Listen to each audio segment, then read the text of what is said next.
Si les parece, comenzamos nuestro ciclo testimonio, agradeciendo muchísimo, con la que está cayendo, nunca mejor dicho, agradeciendo muchísimo pues que hayan querido acompañarnos en este día y bueno, darles las gracias. Gracias también a mi amigo Juan Julio, también que le he hecho... Que si lo sé que el tiempo está así, no vengo, que le he hecho también una encerrona, pero estoy seguro que entenderán por qué.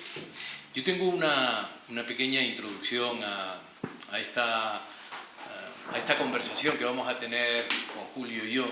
Nosotros llevamos testimonio a un ciclo que tiene la económica y donde personas que han tenido su recorrido en nuestra isla, pues queremos que vengan a contarnos cosas, a contarnos episodios de su vida, y porque seguro que muchos de nosotros pues tenemos cosas que aprender de ellos. Y en esta introducción que yo he preparado, digo algo así que, teniendo enfrente al edificio de la Pedrera, Juan Julio me hablaba de los principios de la arquitectura y sin solución de continuidad pasaba a exaltar la importancia del humanismo, de la historia y de las matemáticas. Me asombraba su conocimiento de la etimología de las palabras y su valor para entender de lo que hablamos, de lo que pensamos y de lo que escuchamos. Me decía y repetía con mucho convencimiento lo que acabó necesariamente por impactarme aquel día. Y me dijo: Andrés, lo lógico siempre es estético. Juan Julio es hijo de maestros y de agricultores, natural de la Dehesa en La Palma, isla que recurrentemente evoca para referirse a sus recuerdos de una infancia feliz y de una juventud aplicada. Con 17 años se puso al mundo por Montera y se trasladó a vivir a Madrid, donde estudió arquitectura, profesión a la que dedicó una buena parte de su vida y que desarrolló mayoritariamente en Canarias, aunque también con obras y colaboraciones en distintas ciudades de la península, de Alemania, del Reino Unido y de Costa Rica. Una trayectoria vital que yo me atrevería a calificarla o a definirla de plena. Fue arquitecto de edificios, pero también construyó su más querida obra, su familia. Es padre de 2 hijas, Marta y Eva, y compañero y esposo de Mercedes hasta su temprano e inesperado adiós. Juan Julio es el mayor de 3 hermanos, fue educado muy de la mano de sus padres, a los que desde la emoción recurre con mucha frecuencia, y quienes junto a su compañera Mercedes posiblemente hayan sido las personas que más hayan podido influir en su vida. Me atrevería a decir que los 3 contribuyeron en la forja de su personalidad, marcada desde mi humilde observación por la lógica, la pasión y la delicadeza. Autor de media docena de libros, 3 de ellos dedicados a su isla natal. Es un articulista infatigable y también asiduo tertuliano de las mañanas de la radio. Buen conversador, además de hombre culto, serio, ocurrente, elegante y coqueto. Fue presidente del Colegio de Arquitectos de Canarias, diputado nacional, consejero nacional de la Asociación Española contra el Cáncer y desde 2005 es mi presidente en la Junta Provincial de Santa Cruz de Tenerife de la Asociación Española contra el Cáncer. Buenas noches de nuevo, Juan Julio, y ya sin más, pues me gustaría que aterrizáramos allá por los años 45-50 en tu isla, en la isla de La Palma, una isla que vivía una posguerra, una isla con muchísima emigración, aunque, bueno, tú residías en una zona, vamos a llamarla privilegiada, en la Dehesa. Evidentemente, la Dehesa, los que conozcan La Palma, está entre el Barranco del Carmen y el Barranco de la Madera o de las Nieves, muy cerca de las Nieves, del Santuario de las Nieves. Es una zona rica en agua, tenía una agricultura de regadío importante, bastante platanera, y también había trabajadores de cuenta ajena, por cuenta ajena y que venían a trabajar a Santa Cruz de La Palma. Mis padres, como acaba de decir Andrés, fueron maestros nacionales y educadores, no solamente en lo cultural, sino también en lo humano. Mi padre fue un médico de vocación frustrada, que por razones personales la interrumpió su carrera, entró en una etapa depresiva de su vida, hasta que su hermano mayor le dijo que tenía que dedicarse a hacer algo o a la agricultura. Pero como él era de la Breña, una Breña baja, una tierra de secano, una tierra de lava, donde había que dañar la lava para buscar un poco de tierra, para cultivar algo, pero la familia tenía una finca con un terreno ciertamente importante, decidió hacer un pozo, y ese pozo dio agua, y entonces se convirtió en su paraíso. Y fueron unos años de esplendor. Pero a los 2 años se salinizó el pozo y entonces entró en una depresión que no quería hacer nada. Pero el influjo de su hermano mayor, la importancia de la familia, pues hizo que hiciera magisterio en 2 años. Se casó con mi madre, que había sido el número 1 en la oposición y se la habían querido llevar a Madrid, porque la profesora de Madrid que vino a dirigir las oposiciones le dijo que el magisterio necesitaba personas como ella, y eso me lo contaba con 90 y pico años, cogiéndome de la mano y diciéndome que le hubiera gustado vivir en esa etapa. Y yo le dije, ¿por qué no fuiste? Y yo le dije, porque tu abuelo, su padre, que tenía 4 hijas y 2 varones, era agricultor en un pueblo de Punta Gorda donde no había carretera, y se dedicaba a la exportación de almendras, entre otras cosas, a Inglaterra. Alquiló un piso aquí en La Laguna con una hermana que se había quedado viuda para que las chicas vinieran a estudiar, porque decía que una mujer era libre cuando era económicamente independiente. Y entonces 2 hicieron oposiciones, 2 no la hicieron, pero sacaron la carrera. A los varones lo dedicó uno a la agricultura y otro al comercio. Y entonces, cuando me lo decía con lágrimas en los ojos, yo le dije, pues mira, tuviste una suerte enorme, porque si te hubieras ido a Madrid y te hubiera cogido la guerra civil, tuvimos nosotros en la familia bastantes afectados por la guerra civil, otros primos que estudiaban en Madrid, y yo no hubiera nacido. Entonces aquello fue una etapa, un momento enternecedor. He leído en algún sitio alguna referencia que se hacía a tu padre, y donde decía que era maestro de cultura y de agricultura. Efectivamente, porque su obsesión por el agua la mantuvo viva, y entonces se dio cuenta que la emigración de La Palma en parte era por la falta de recursos de su pueblo, y que en la zona este no había agua, y entonces se dedicó a promover comunidades de agua. Y una vez que afloraban el agua, constituyó la unión de canales con otra serie de personas y puso un regadío toda la zona de este de La Palma, desde Punta Llana hasta Fuencaliente, con lo cual la economía de La Palma cambió. Hoy la Cámara Insular de Aguas de La Palma tiene en su lugar de honor una foto suya, porque, ya digo, él soñaba con el agua y luego pues fue un todoterreno. Porque en mi casa, en la dehesa, vivíamos en una casa acomodada del cónsul de Cuba, donde había gallinas, donde había cabras, donde había conejos, donde había la primera granja avícola que hubo en La Palma, la instaló él, las colmenas movilistas. Le gustaba hacer carpintería por afición, los juguetes que nos los hacía él, y nunca paraba. Y mi madre lo secundaba muy bien. Y bueno, en ese ambiente, en aquella época que no había radio y no había televisión, en mi casa había libros. En su biblioteca estaba Gregorio Marañón, estaba Ramón y Cajal, estaba Ortega y Gasset, estaba muchísima gente que luego yo, El Quijote, por supuesto, lo leí en su despacho. Y en fin, puedo decir que marcó la vida no solamente mía, sino de los 2 hermanos, Manolo, que fue premio canario de investigación y el primero que hizo en España el trasplante de sangre de cordón umbilical, el trasplante hematopoyético para curar la leucemia, y mi hermano Jaime, que está por aquí, que es farmacéutico de La Laguna y que es el que mejor vive de todos nosotros. Bueno, 17 años, un joven palmero que vive de manera cómoda en su isla natal y decide irse a estudiar arquitectura a Madrid.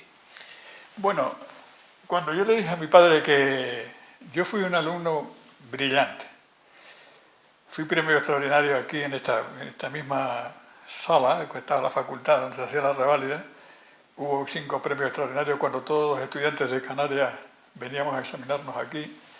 Y cuando le dije que quería hacer arquitectura, le entró un pánico tremendo, porque él quería a toda costa que yo fuera médico. Pero yo creo en la vocación negativa.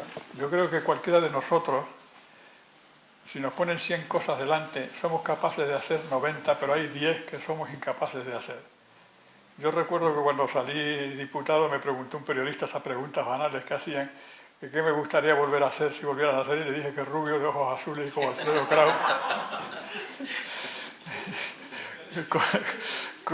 Cosas que demuestran mis carencias. Entonces, cuando le dije que quería estudiar arquitectura, le preguntó a don Pelayo López y Martín Romero, que era palmero y era el tercer arquitecto, el primer arquitecto de La Palma, que había, cuñado de Blas Pérez, por cierto, y le dijo, si es un ben iure, porque claro, nosotros teníamos que hacer 2 años de exacta y 2 años en Bellas Artes, y había que competir con 1000 personas para ingresar 60 o 70. Era un esfuerzo durísimo. Solamente había 2 escuelas de arquitectura en España, en Madrid y en Barcelona. Y cuando yo fui a Alemania, sin acabar la carrera, me conmutaron los estudios por 2 carreras alemanas, lo cual quiere decir que el nivel no era malo. Pero tuve la enorme suerte de, me sentía responsable porque tenía 2 hermanos detrás y sabía que tenía que marcar la pauta. Me dediqué a hacer las exactas primero, porque la mayoría de la gente elegía el dibujo porque le tenía mucho miedo al dibujo y perdía el hábito de estudiar, y cuando iba a la carrera de exactas, que el salto de matemáticas del bachillerato a la universidad entonces era mucho más alto que ahora, porque no se estudiaban ni matrices, ni cálculo integral, ni la álgebra diferencial, ni la geometría proyectiva. Pues el catedrático de análisis matemático primero, Barinaga, que había sido represaliado por Franco y sobrevivió tocando el violín en el café moderno de la Puerta del Sol, la primera clase nos dijo, esta es una asignatura difícil, ustedes no necesitan lápiz ni papel, lo contrario de lo que nos decían en el bachillerato para estudiarla, lo único que tienen es que seguir el razonamiento lógico que yo les voy explicando. Si tienen alguna duda, preguntarme, y yo, si veo que, tratar de aclarársela, y si veo que no sirven, decirle que se dediquen a otra cosa. Bueno, pues yo aprobé los 2 años de exacta porque a mí me gustaban mucho las matemáticas en los 2 años. Y eso me dio cierta fama.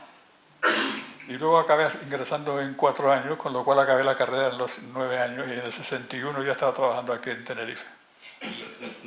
Se decía por Madrid en aquella época que había, cuando ingresaste en el colegio José Antonio, que había un chico palmero con un expediente brillante, hijo de unos padres muy serios, y que había armado unos follones enormes allí en... Bueno. ¿Es así? Entré en el Colegio Mayor José Antonio por la amistad de un tío mío que había trabajado como pintor en el Valle de los Caídos con el Ola Lasso, José Antonio el Ola Lasso. Pero en el Colegio Mayor José Antonio, que se acaba de inaugurar y que era bastante lujoso, comparado con las pensiones en las que podíamos vivir, todos los viernes había que ponerse la camisa azul y bajar al patio a rezar por los caídos y a cantar el cara al sol. Y yo empecé a no ir. Y entonces el segundo año me echaron por poco espíritu falangista. Entonces, como no había ingresado, pues tuve que ir 2 años a una pensión, donde conviví con Eduardo Feliciano, ingeniero de caminos, y Gabriel Duque, médico preclaro, que los dos, uno recientemente fallecido y otro lamentablemente fallecido demasiado pronto, pero con un alto nivel intelectual. Conviví con ellos y a los 2 años al ingresar, pues me admitieron en el Colegio Mayor Nebrija, que era de la Institución Libre de Enseñanza, un edificio mucho más interesante, pero sobre todo recogía el espíritu de la Institución Libre de Enseñanza, que luego se desdobló en 2 colegios, en el Cisneros y en el Nebrija, y en el Santa María del Campo y en Menéndez Pelayo, donde conocí a Alfonso Soriano, que estaba por allí en esa época. luego coincidimos en milicia y al final acabamos haciendo alguna perrería juntos también, políticamente hablando, ¿no? Entonces, los 5 años que pasé ya en el Colegio Mayor Nebrija fueron para mí fundamentales, porque la escuela me informaba, pero el Colegio Mayor me formaba. Había ciclos de conferencias, había música clásica, había simplemente el hecho de dejar la servilleta en el casillero, cogerla para ir a comer y sentarte en la mesa con 3 estudiantes más, uno de agrónomos de Huelva, otro de industriales de Barcelona, otro médico de Valladolid, ya era una convivencia muy positiva, por lo cual mi convicción en que la universidad no tiene por qué ir al pueblo, sino el pueblo a la universidad. Las ciudades universitarias para mí son importantes, porque las escuelas y las facultades te dan información, pero la convivencia con estudiantes de distintas procedencias y de distintas formaciones y de distintos orígenes y de distintos pensamientos es lo que te da la formación. Y para mí tengo que reconocer que fue una etapa realmente positiva. Una etapa que fue seguro importantísima, posiblemente la más importante, es cuando decides formar familia. Mercedes, tus hijas, y se te ocurre un día, nada más y nada menos, de construirte una casa casi en el cielo, porque donde te hiciste esa preciosa casa que tienes, de luego era meritorio por parte de Mercedes que te quisiera acompañar. Bueno, estás condensando muchas cosas en poco tiempo y trataré de contestarte lo más breve posible. Yo había estado becado en Alemania y en Inglaterra a través de la IAEST, de la International Association for Exchange of Technical Students, y cuando venía a hacer la milicia universitaria los 4 meses de alférez que me tocó en el grupo de campaña de aquí de La Laguna, pues venía con unas pruebas previas aprobadas con una beca Fulbright irme a Estados Unidos. Pero al llegar al grupo de campaña de La Laguna, aquí en la Plaza del Cristo, estaba el comandante teniente Estanislao Arriaga y de segundo Antonio Izquierdo Barrio, profesor de la Escuela de Aparejadores. Me presentó Ángel Benítez de Lugo, que alcalde de La Laguna, y entonces me dijo que por qué no me encargaba de hacer el plan general de La Laguna. Y entonces pues le dije que sí. Y luego al poco tiempo Juan Cullen Lugo de La Orotava pues me encargó el plan general de La Orotava. Empecé a ganar dinero, me compré un coche, me olvidé de la beca Fulbright y en los viajes a La Orotava conocí a Mercedes. Y ya fue el remate final. Entonces la carrera de arquitectura aquí era muy distinta a lo que es hoy, el ejercicio de la carrera, porque había un corrimiento de escala. Había los maestros de obra hacían de aparejadores, los aparejadores hacían de arquitectos y los arquitectos hacían de firmones. Tenían una serie de aparejadores que le llevaban los proyectos y ellos firmaban y cobraban. Y a nosotros nos costó poner las cosas en su sitio. Y los primeros años de ejercicio de la profesión fueron muy difíciles. ¿Por qué? Porque a la gente no le interesaba la arquitectura como arquitectura, le interesaba como negocio, como necesidad, como inversión. Y romper con la tradición fue muy complicado. Y eso hizo que a los 14 años, después de estar casado con Mercedes, sintiera la necesidad, yo me planteara a mí mismo, yo sé hacer arquitectura, quiero hacer arquitectura, la puedo hacer, pero no me llegan encargos que me satisfagan, tengo que hacer lo que el cliente dice. Y entonces con un amigo pues, me lancé a hacer la casa donde vivo todavía, en Ifara, por eso dice cerca del cielo, cerca de los campitos, cuando no había nada. Y el mérito de Mercedes de trasladarse con 2 niñas pequeñas a vivir arriba cuando no había ni guagua, que por cierto la conseguí yo, hablando cuando fui diputado, hablando con Álvaro Acuña Dorta, lagunero y alcalde de Santa Cruz, conseguí que pusiera el servicio de guaguas a Ifara y a los campitos. Y desde entonces pues la casa está recogida en los libros de arquitectura y para mí es un espacio vital porque es una geometría sensible, una geometría sentida donde me siento a gusto, me muevo a gusto. Todo el mundo me dice, ¿por qué sigues viviendo tan alejado del centro? Digo, pues porque no sé vivir en otra parte. Es parte Y a partir de entonces empecé a hacer arquitectura más seria. ¿Por qué? Porque cuando tenía un cliente que me merecía interés, lo invitaba a casa. Mercedes hacía de anfitriona Y le podía gustar o no gustar la casa, pero se daba cuenta de que, que lo que yo hacía era distinto a lo que se hacía habitualmente. Y entonces empezó a tener encargos más importantes. La casa de los catedráticos de la calle de Heraclio Sánchez, el Instituto de Viera y Clavijo, la urbanización Las Chumberas, que ahora está en ruina por la aluminosis, el cemento con aluminio que se vendía entonces, y en fin, ya cambió por completo mi panorama. Un colegio de arquitectos en aquella época donde Rubén Enrique estaba de decano o de presidente. Bueno, no exactamente así. No había colegio aquí, éramos Andalucía Occidental, Badajoz y Canarias. Y entonces empezamos a sentir la necesidad de diferenciarnos, de ser diferentes. Y Rubén Enrique, Javier de Llanos, Vicente Saavedra, yo, entre otros, de los recién llegados, empezamos a hacer las gestiones para independizarnos, lo cual no fue bien visto por el régimen de entonces, que entendía que era romper un poco el esquema. Pero al fin conseguimos la independencia de Andalucía Occidental, Badajoz y Canarias, y fue cuando por primera vez viví en primera persona el pleito insular. Porque cuando llegó el momento de establecer la sede, la lucha entre canariones y chicharreros, lo digo como palmero que era un poco ajeno, era a muerte.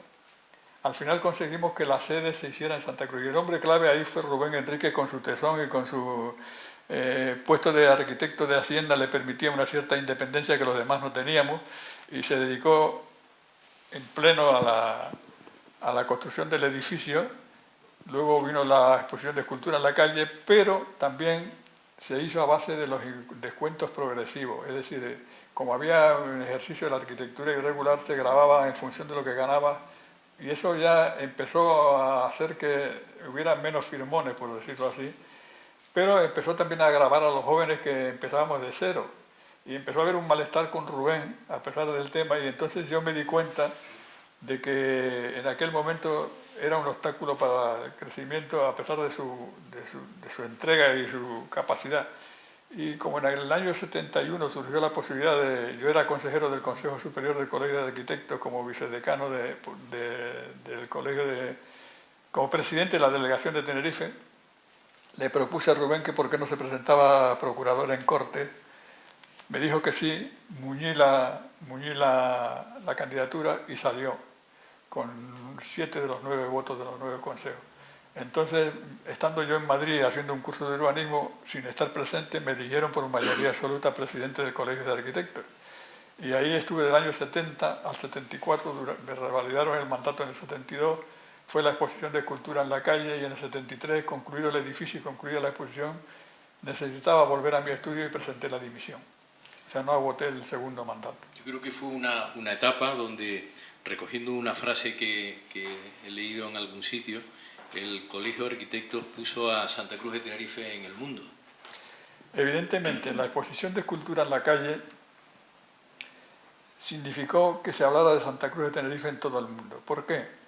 Porque en el régimen, el Ministerio del Aire lo llamábamos los estudiantes de arquitectura el monasterio del aire, porque era arquitectura herreriana. El ejemplo a seguir era el Escorial. Y entonces la arquitectura que se hacía de fuera hacia adentro, en lugar de dentro hacia afuera, como debe ser. Y en aquel momento los artistas de vanguardia eran mal vistos por el régimen, que buscaba un poco la inspiración en los valores clásicos de Velázquez, de Murillo, de Rivera, de los arquitectos herrerianos. Y el traer aquí a todos los artistas contemporáneos, Millares, Chirino, Chillida, ya no me acuerdo los nombres, y sobre todo el paralelo simposio de arte en que estaban todos los pensadores, Rubén de Ventós, José Luis Aranguren, todos próceres mal vistos por el régimen porque algunos eran comunistas, y eso hizo que a mí como presidente de la delegación tuviera que librar unas batallas tremendas contemporizando unas cosas con otras. Hasta tal punto que cuando fui diputado tuve acceso a un documento emitido por el gobierno civil de Tenerife que lo llevaba entonces Antonio del Valle Menéndez, cuñado de Arias Navarro, en que decía que yo y toda la junta directiva éramos comunistas. Cuando organizamos y entonces a Joaquín Garrigues, que fue el que me lo transmitió, le dije, guárdame lo que me va a ser rentable para el futuro. Entonces, el simposio se desarrolló con amenazas constantes de bomba. Es decir, cada vez que teníamos toda la sala llena, me llamaban por teléfono diciendo que había una bomba. Hasta que al principio desalojamos, y luego nos dimos cuenta, pero luego se repitió en el casino y por eso ya de la experiencia, el casino principal de Tenerife. Es que yo creo que te ganaste el cartel a pulso, porque la etapa en el Colegio de Arquitectos, donde el simposio fue rompedor por las personas que traían y por la ideología que muchos de ellos lideraban, pero luego en el casino con un ciclo que yo creo que se ha convertido en referente dentro de esa institución, un ciclo que se llama Pensamiento Político, donde pasó por allí muchísimas personas ilustres, algunas de ellas dejaron algunas frases para el recuerdo, como aquella famosa de Gil Robles que dijo: Tenerife ha tenido dos defectos o dos errores, uno no dejar entrar a Nelson y el otro dejar salir a Franco, ¿no? Yo creo que entre lo del Colegio de Arquitectos y tus invitados al casino, pues bueno, te lo ganaste. Cuando se avecinaba la muerte de Franco, los poderes fácticos y la gente interesada veía que sin Franco el franquismo iba a ser imposible. Los planes de desarrollo de 1964, de 1968 y de 1971 habían procurado cierta prosperidad económica, empezaban a regresar los inmigrantes a España, y tengo que decir que la universidad, el turismo y la inmigración con los planes de desarrollo propiciaban el clima para el cambio político que se avecinaba.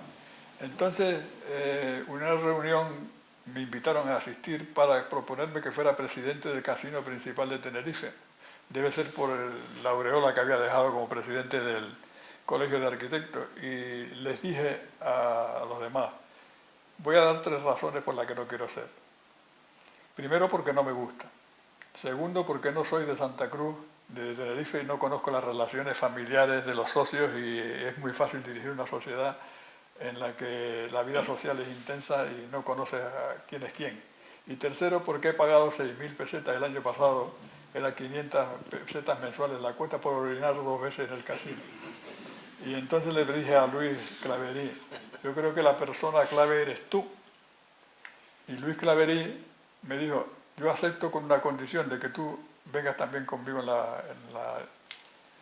la directiva. Y me asignaron la Comisión de Cultura.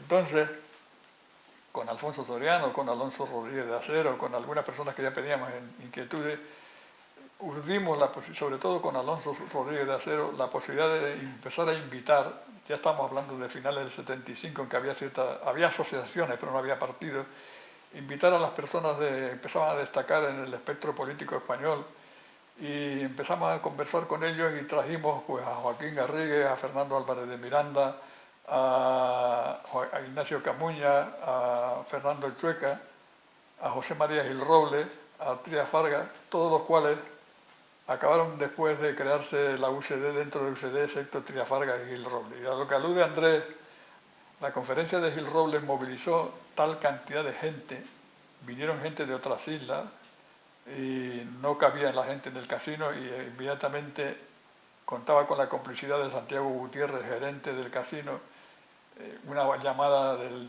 gobierno civil de que había una bomba en el salón, en el casino.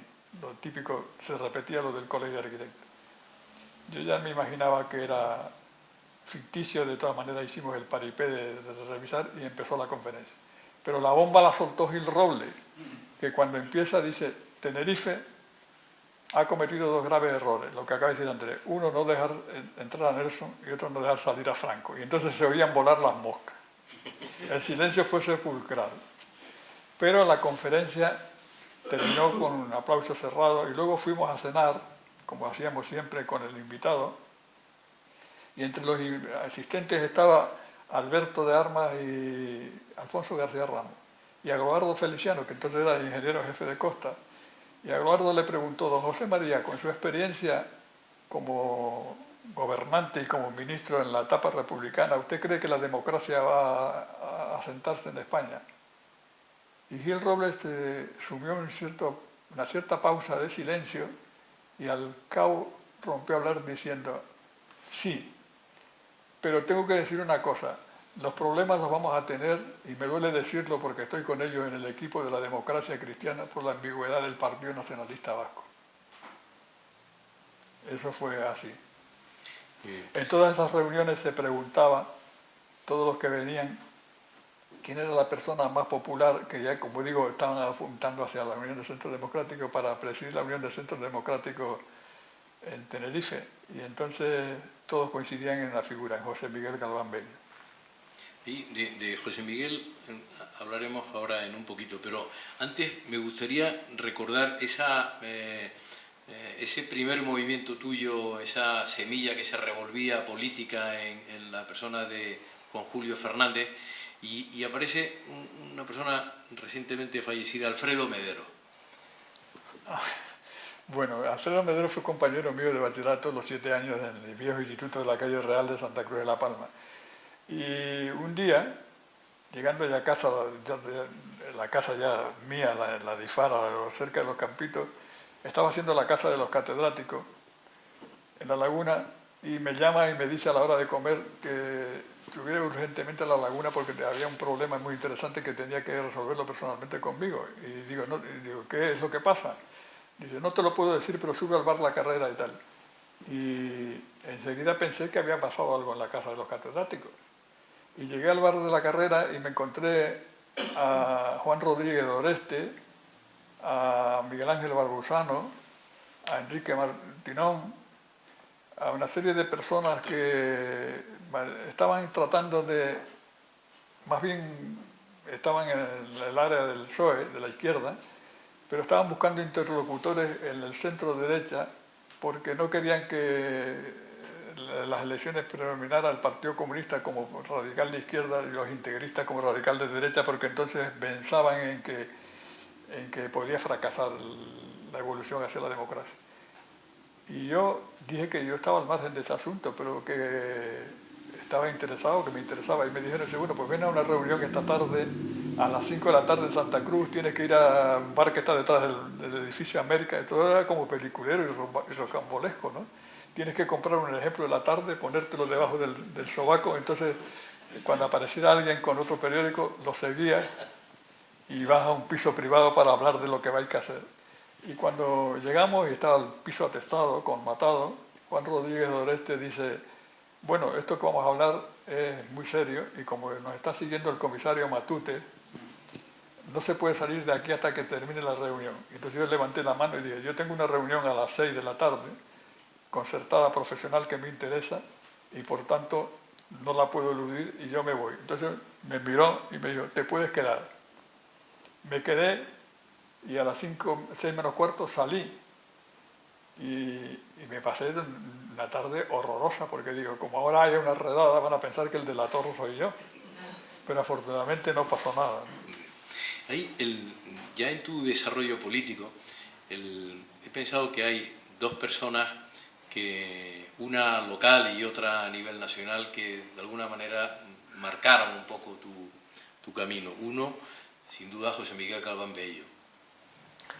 Bueno, yo había tenido una relación episódica con José Miguel Galván Bello, que fue presidente del Cabildo de 1964 a 1971, en la que eso marcó una sonada dimisión por confrontarse con Elorriaga, el gobernador civil, con las primeras manifestaciones de señora, que yo casualmente estaba resolviendo un asunto particular con Blas Pérez en su casa, frente al Botánico en Madrid, en la calle Juan de Herrera, creo que era, ¿no? O Boix y Morer.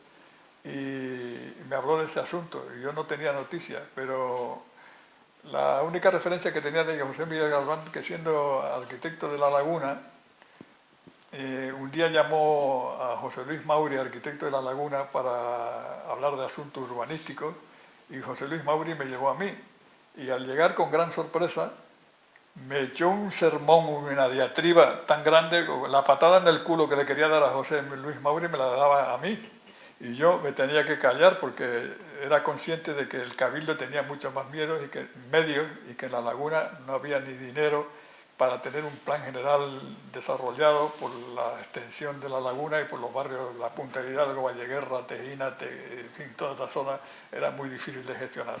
Pero no había tenido más contacto con eso. Y entonces en el 77, estaba en mi estudio, me dice mi secretaria que don José Miguel Galván me estaba esperando en el coche para que lo fuera con él al Cabildo. Y bueno, y fui. Y entonces me propuso que fuera con él en las listas de UCD. Pero yo le dije que no, que me acababa de hacer la casa en Los Campitos, que tenía 2 indias pequeñas, que estaba pagando la hipoteca al 18%, que no tenía experiencia política. Y él me dijo que conocía mi trayectoria en el casino y en el colegio de arquitectos y que era interesante que fuera, pero se lo fue a decir a mi padre, y mi padre montó en cólera, diciendo que él no se había sacrificado para que yo fuera arquitecto, mi hermano médico y mi hermano farmacéutico, porque ahora me dedicara a la política, y dijo un exabrupto que no voy a repetir aquí. Pero mi madre, que era más moderada, dijo: José Miguel es un hombre muy serio, y si te viene a llamar no le digas que no hasta que lo piense. Y a los 2 días me llamó mi padre y me dijo: ven por aquí a comer. Vivía Enrique Wilson entonces, que he cambiado de opinión porque ya sé lo que quiere decir UCD. Y pues dímelo. No, yo te lo digo cuando venga. Y cuando llegué me dijo, me dije: ¿qué es UCD? Dice: Unión de Centros Democráticos. Dice: no, usted cabe dentro. Si te deja y te llama para que organices las listas y colabores con él, tú reúnes a la gente que tenga título de persona, carnet de persona, con título universitario o sin título universitario, y le dice: ¿usted es marxista? ¿El PSOE era entonces marxista? No. ¿Usted es fascista? No. ¿Usted quiere ayudar a sacar al país adelante? Sí, pues usted cabe dentro. Hicimos las listas y tuvimos 5 de 7 diputados, y después en el 79, cuando ya repetí, volvimos a tener 5 de 7 diputados, cosa que no se ha vuelto a repetir en la historia de Canarias. Ahí una buena ayuda, seguro que Paco González Carpenter significó para ti. Bueno, Paco González Carpenter lo conocí en un avión viniendo de Madrid, cuando hablábamos ya de estas cosas, y le invité a participar. Se sumó rápidamente y entonces le encargué la Secretaría de Organización con Valentín Pereira y con Juan Fuente Tavares en Información, y un equipo que tuvo que, en la primera etapa, yo había sido cofundador del Partido Popular Canario, que no tiene nada que ver con el Partido Popular de ahora, que era un partido regionalista que lo promovía Bernardo Cabrera y Juan Pedro Dávila y Manolo López, abogado del Puerto de la Cruz, de Intendencia Democristiana. Y yo había sido, y luego decidieron incorporar a los socialdemócratas y a los liberales, y yo me incorporé, y en el debate ideológico escribí el opúsculo con que salimos a pedir el voto, la publicación. Entonces quisieron que, cuando surgió la Unión de Centros Democráticos, yo fui con Alfonso Soriano, vuelvo a repetir, con Alonso Rodríguez de Acero, los que decíamos que nos integráramos en la Unión de Centros Democráticos porque defendíamos lo mismo. Cosa que hizo Lorenzo Olarte con Unión Canaria, y que el Partido Popular Canario no quiso hacer por la obstinación de Juan Pedro Dávila.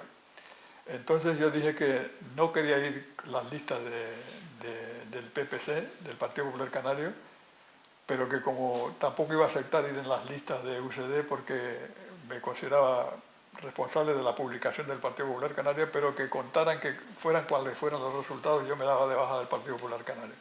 Y entonces el 1 de enero de 1978 empecé como secretario provincial, porque no quise ir en las listas y porque además para mí era muy conflictivo, ya que había una franca oposición entre Rubén Enrique y José Miguel Galván.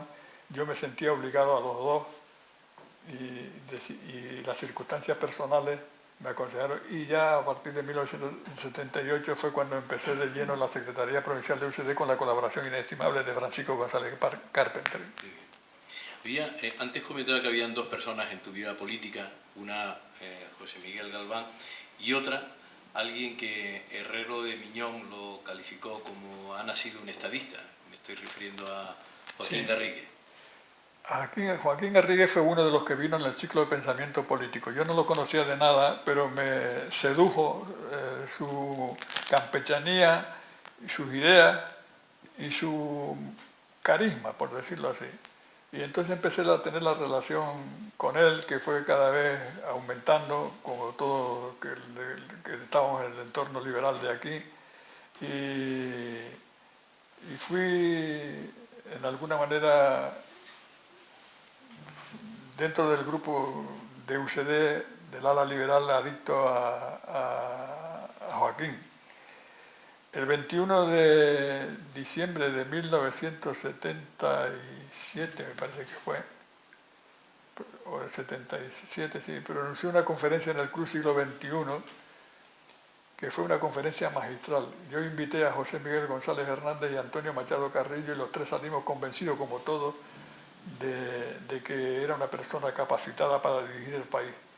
Y es donde surgió la frase de Herrero Rodríguez de Miñón, ha nacido un estadista.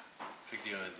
Y efectivamente él tenía fama él tenía bastante amistad con Francisco Fernández Ordóñez, socialdemócrata, pero tenía la franqueza de decirle: Paco, ¿cuántas veces me has traicionado hoy?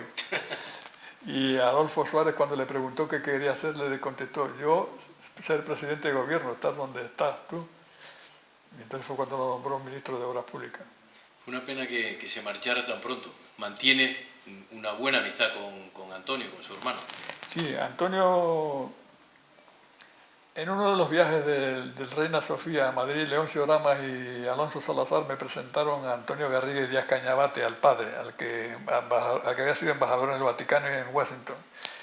Y estaba recién muerto Joaquín, que murió el 30 de julio de 1980. El 30 de julio, sí, de 1980. Estaba yo en la Bajada de Virgen de La Palma y volé a Madrid para ir al entierro. Y fuimos sentados en el avión al lado, y a don Antonio, todo un gentleman y una persona con las ideas muy claras, estuvo hablando de Joaquín en primera persona, como si no hubiera muerto. Y entonces, al llegar a Madrid, al ir llegando a Madrid, se cayó y estuvo un rato ensimismado, y al poco tiempo me dijo, dice: Joaquín es el más levantino de mis hijos, Antonio es más americano, la madre era norteamericana.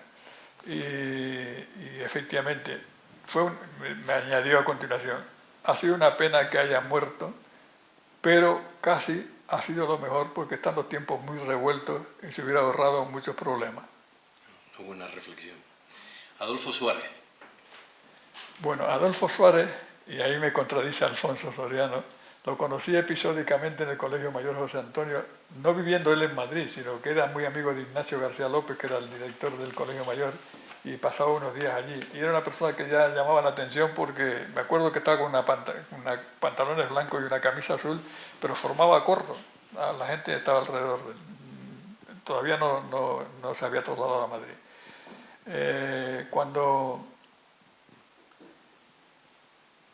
fui elegido secretario provincial, nos convocó a una reunión a la Moncloa, y ahí fue el primer contacto con él, porque le pregunté por Antonio Cubillo y el Empayac, que en ese momento nos preocupaba. Se decía incluso que la bomba del 27 de marzo de los rodeos fue consecuencia del desvío de la amenaza de bomba de 2 aviones de Las Palmas a Tenerife, y nos preocupaba. Y entonces me dijo literalmente: es la pregunta más interesante que se ha hecho aquí, pero no puedo contestar sino parte. En este momento hay un conflicto entre Estados Unidos y Rusia con los misiles, la instalación de cohetes antimisiles o misiles en Cuba por los rusos, y el enfrentamiento de Kennedy. Y además el Frente Polisario está también de acuerdo en Rusia en contactar con ellos para buscar una salida aérea por el Mar Negro, Orán, Túnez, frente a Sahara Occidental y Cuba. Y es un conflicto internacional en el cual hay que estar muy atentos a lo que pasa, ¿no? Luego, tengo que decir que cuando la ley de agua, el apoyo más llamativo que recibía, que yo defendía la ley de aguas específica para Canarias, puesto que el título de la Constitución dice que son de dominio público las que transcurren por más de una comunidad autónoma, y en Canarias no se ocurría ese caso. Y cuando las pretensiones socialistas de nacionalizar las aguas privadas, yo decía que había que llegar a un entendimiento. El más adicto, el más asiduo asistente a mis charlas o a mis mítines o a mis conferencias era Antonio Cubillo, que defendía lo mismo por otras razones. Lo conocí yo ya muy mayor, Antonio Cubillo. Estamos en la económica y detrás tuya está el retrato de uno de los Navas. Y hay un pacto, el famoso pacto de Medinaceli, que de alguna manera tiene alguna relación con la que fue la casa de los Navas. Me gustaría que lo comentara. La casa de los Navas, bueno. El palacio. Esto se tiene que ver con el Estatuto de Autonomía. Efectivamente. El Estatuto de Autonomía se reprodujo el pleito insular, que ha sido una constante de Canarias, pues desde que en 1833 se declaró la provincia única de Tenerife con capitalidad en Santa Cruz de Tenerife, pues ha habido una continua oposición, un continuo afloramiento del pleito insular, en que muchas veces la laguna tomaba parte con Las Palmas frente a Santa Cruz. Entonces, la discusión por el Estatuto de Autonomía con la Junta Preautonómica el 14 de abril de 1978, en Las Cañadas, en que el primer presidente fue Alfonso Soriano, me vuelvo a referir a él, a quien apoyé y también le apoyaba Joaquín Garrigue, y que dio lugar a muchas presiones que recaían sobre mí, continuas llamadas de Lorenzo Larte, de Antonio Márquez, el secretario de Las Palmas, de Joaquín Garrigue, que apoyaba a Alfonso Soriano, de Aurelio Delgado, el cuñado de Adolfo Suárez, que daba a entender que había que apoyar a Vergasa de Las Palmas. Y todo esto, lo digo anecdóticamente, el 14 de abril fue el 13 de abril, en una reunión interminable en la sede de UCD, tenía ya tal dolor de cabeza que creía que me iba a estallar. Y entonces vino, afortunadamente, un amigo para pedirme que fuera a transfundir sangre para su padre, que estaba en etapa final.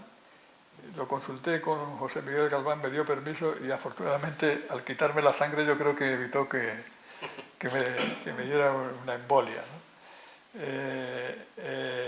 En esa discusión interminable, ya años después, en el año 80,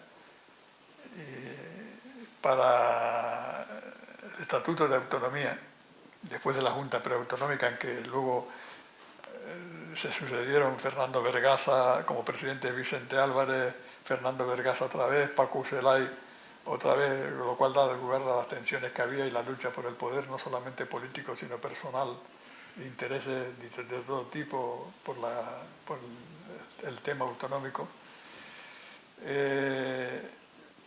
José Miguel Bravo de Laguna, presidente provincial de Las Palmas, Zenón Mascareño, presidente provincial de Tenerife, y yo, secretario regional, decidimos reunirnos en el restaurante Medinaceli, cerca de las Cortes de Madrid, para ver si llegábamos a un acuerdo. Y en ese acuerdo, que está firmado, cuyo original tengo yo, llegamos a la conclusión de que el Parlamento regional tenía que estar en Tenerife, la delegación del gobierno en Las Palmas, el gobierno compartido, y se respetaba la universidad, la Universidad de La Laguna, por aquí lo tengo, el pacto de Medinaceli, la Universidad de La Laguna y la autoridad judicial en Las Palmas, y la delegación de gobierno. La delegación del gobierno, pero aparte de eso, la Universidad de La Laguna y la Capitanía General en Tenerife y la sede judicial en Las Palmas.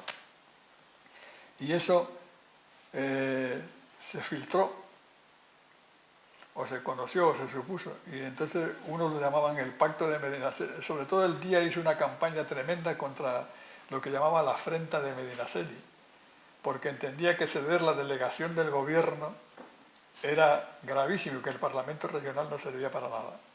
Yo entonces era asesor de Antonio Fontán, ministro de Administración Territorial, y él me animaba a que engatusara, usando la palabra canaria, a los canariones, a los compañeros de Las Palmas, con la delegación mostrando interés por la delegación del gobierno, sabiendo de que la delegación del gobierno iba a periclitar con las autonomías. Y me argumentaba Antonio Fontán, dice, La Haya no es la capital económica de Holanda, pero tiene el Parlamento y es la capital nacional. Washington no es la capital económica de Estados Unidos, pero tiene el Parlamento y es la capital nacional. Y entonces al final se consiguió, yo había sido arquitecto municipal de La Laguna, de eso tendremos que también decir algo, y que las sedes se establecieran en La Laguna. Yo tenía presente el Palacio Nava y toda la manzana, que era fácilmente remodelable, donde podía haberse instalado la sede del Parlamento Regional, como sucedió en Galicia con la sede en Santiago de Compostela, ciudad histórica y ciudad universitaria, y como sucedió, un ejemplo quizás más parecido, en Extremadura con Cáceres y Badajoz y la sede en Mérida. Pero en el último momento, cuando surgió eso, Manolo Hermoso, Vicente Álvarez y algún compañero más de partido pusieron las patas encima de la mesa diciendo que era una afrenta para Santa Cruz, y me llamó Suárez 2 días antes diciéndome, ¿qué pasa ahí con este tema? O se aprueba definitivamente o se quedan sin estatuto. Y entonces se acabó aceptando la capitalidad en Santa Cruz a regañadientes por los compañeros de Las Palmas, que eran todos universitarios de La Laguna, y además por esa razón que he dicho antes, del alineamiento de La Laguna con Las Palmas, estaban mucho más proclives a la sede en La Laguna que a la sede de Santa Cruz. Y eso fue, creo, Lorenzo Darte ha hecho una declaración hace 2 años diciendo que su máximo error político fue haber aceptado el Parlamento en Santa Cruz. A mí me gustaría, luego si hay tiempo para alguna pregunta podemos entrar en lo de La Laguna, que es interesantísimo, pero a mí me gustaría unos minutos dedicárselos a la Asociación Española contra el Cáncer. Bueno, la Asociación Española contra el Cáncer, en mi vocación negativa era la medicina. Mi padre quería que yo fuera médico y a mí me hablaban de medicina y se ponía la carne de gallina. Él me llevaba al hospital de La Palma y yo no me sentía a gusto ahí. Y cuando Esther Tellado, que fue diputada en las primeras elecciones y buena amiga y también en el lado liberal, era el anterior presidente, insistía en que estuvo 6 meses diciéndome que me hiciera cargo de la presidencia. Y a mí me repelía, porque lo que olía a cáncer y a hospitales me seguía afectando negativamente. Pero entonces mi hermano, el médico que estaba a la sazón en la clínica Mayo de Rochester y venía del Anderson Hospital de Houston, me llamó desde Estados Unidos y me dijo, no te niegues más, porque la ASC es una institución que tiene mucho prestigio en los Estados Unidos, equivale a la Charity of Foundation americana, que tiene mucha más fuerza que los partidos políticos, porque representan los intereses de la sociedad civil. Y entonces acabé aceptando, siendo presidente Francisco González Robato. Estuve los 2 años con Francisco González Robato y una de las visitas a Madrid, a la sede central, me dijo que lo iba a dejar por razones personales y que qué pensaba yo de quién podía ser el presidente de sucederle a él. Digo, mira, yo no conozco a Isabel Oriol sino de haber venido a Tenerife a la presentación de la beca María García Estrada, una beca que conseguimos para la Asociación Española contra el Cáncer, que se hizo en el Ayuntamiento de Santa Cruz, en el Salón de Pleno cedido por Miguel Cedrolo, pero me parece que es una persona que comunica muy bien y que creo que lo puede hacer muy bien. Dice, si tú la convences, y entonces la fui a ver y le dije lo que había esta conversación. Y ella me dijo, ¿tú crees? Digo, mira, yo he tenido cierta responsabilidad en la dirección de UCD de Tenerife y la gente que se eligió con capacidad de comunicación y tal, nos permitió tener los resultados electorales que tuvimos, de los que dije antes. Y a los pocos días me llamó, estando yo en una obra en San Isidro, diciendo que había aceptado y que se quería hacer su consejero con ella, nacional. Le dije que sí, estuve desde 2008 a 2012. En 2012 terminaba su mandato, pero lo podía renovar otro año, y entonces a la delegada de Valladolid renovó todo su consejo menos la delegada de Valladolid y a mí. Entonces estuve desde 2008 al 2012, de 2012 al 2016. Y ahora en el 2016 he empezado con el tercer mandato con Ignacio Muñoz. Ignacio Muñoz Pedal, a quien apoyamos, y una maniobra yo creo que hábil conseguimos que Andrés Orozco me sustituyera en el Consejo Ejecutivo Nacional, cosa que los demás provincias vieron muy mal, porque decía que porque iba a seguir Tenerife siempre. Pero escudándonos en que Las Palmas estaba disuelta prácticamente la asociación, lo conseguimos. Y Bueno, seguimos teniendo voz en... de alguna manera el peso que tiene Juan Julio Fernández en la Asociación Española hace posible algunas cosas. Entre otras, yo creo que es meritorio comentarlo, que efectivamente en la provincia de Las Palmas la asociación estaba disuelta y bueno, y Juan Julio este año, el año 17, pues ha conseguido ponerla nuevamente en marcha, poner al frente a Fernando Fraile, y que ha compuesto una junta dinámica, joven, y que ojalá pueda prestar los servicios y dar el apoyo al enfermo como se está dando en Santa Cruz. Sí, porque la Asociación Española contra el Cáncer está reconocida entre las 30 mejores que hay en España, donde abundan muchas, pero solo hay unas 30 que tienen las 5 estrellas de excelencia que da la Fundación Lealtad por su independencia, imparcialidad, transparencia y objetividad. Entonces, hoy por hoy, el 90% del presupuesto, que es muy importante, que maneja la Asociación Española contra el Cáncer, viene de manos privadas y solo el 10% es de instituciones públicas. Eso quiere decir que somos libres porque somos económicamente independientes y por tanto somos sociedad civil con plenitud de derechos. Le podemos decir a la administración lo que hace mal o colaborar con la administración, como en el caso que estamos haciendo en Tenerife con el transporte público, que quizás el más sonado y más conocido, de traer a los enfermos de cáncer que le han recortado sus ingresos y que con 500 euros de ingresos mensuales no pueden pagar 300 euros de guagua para venir a darse quimioterapia y radioterapia.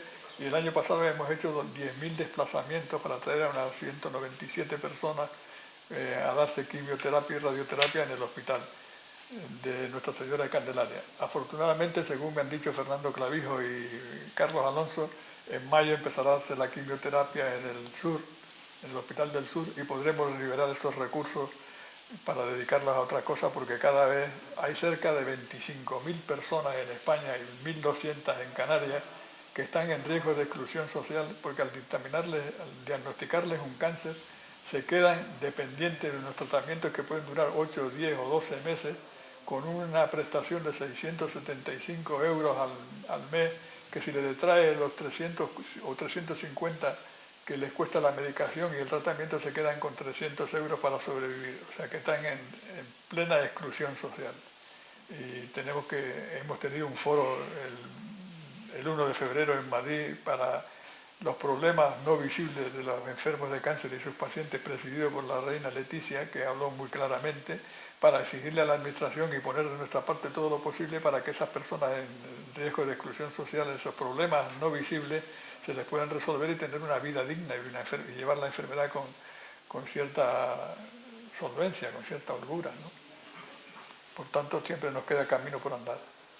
Y para la asociación no cabe duda que Juan Julio Fernández es algo importantísimo, y como tengo la suerte y la posibilidad de estar en contacto con otras juntas provinciales del resto de España, tengo claro que el dinamismo y la ascendencia que Juan Julio ha conseguido en esta provincia, y por tanto los beneficios que se han obtenido o se han derivado para los enfermos y familiares del cáncer, desde luego una parte muy importante se debe a los voluntarios de la Asociación Española contra el Cáncer, donde hay una dignísima representación aquí, pero también a nuestro presidente Juan Julio, al que le...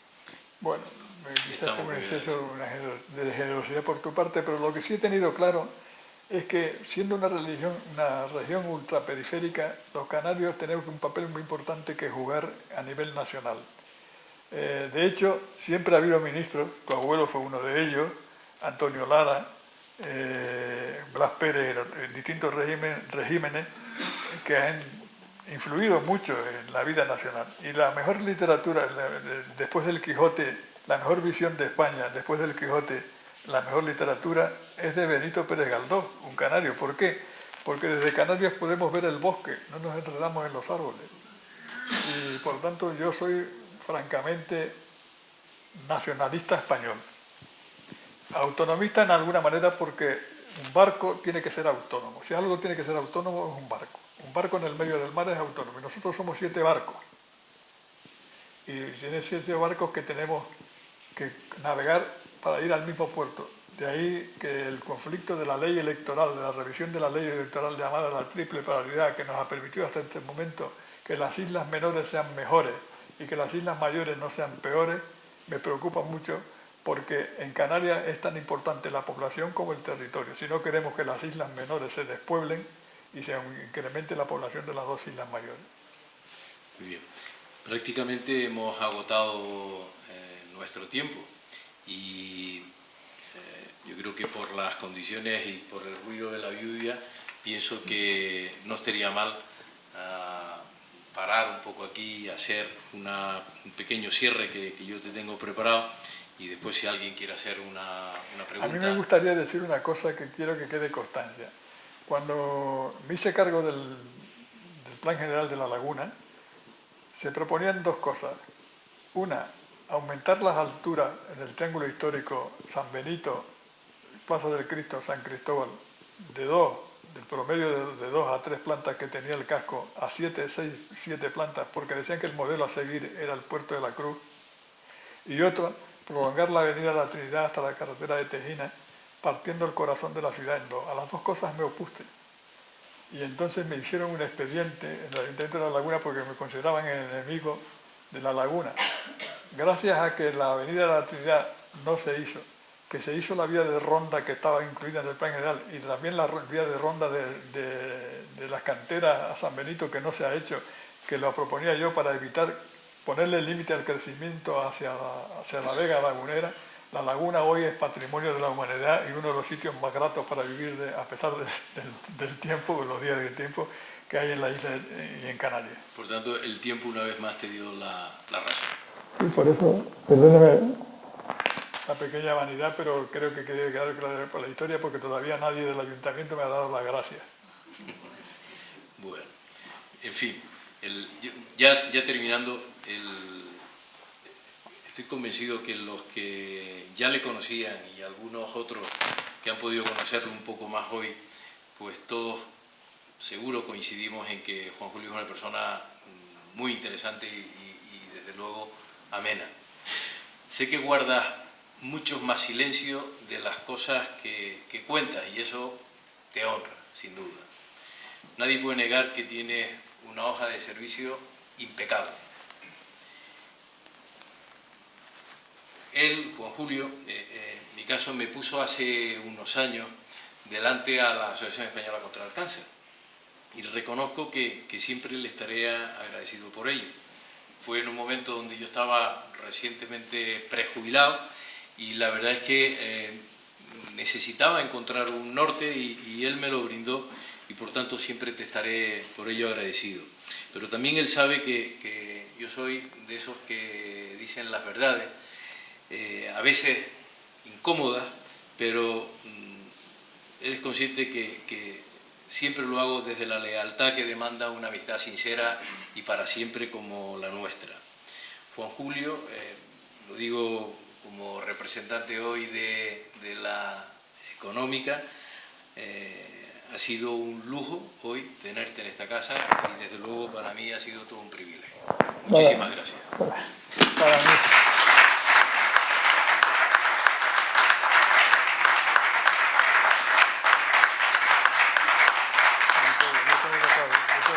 Para mí el lujo han sido los asistentes que desafiando al tiempo, porque como dije al principio, si yo sé que el tiempo está así, tampoco vengo. Bueno, muchísimas gracias y buenas noches para todos.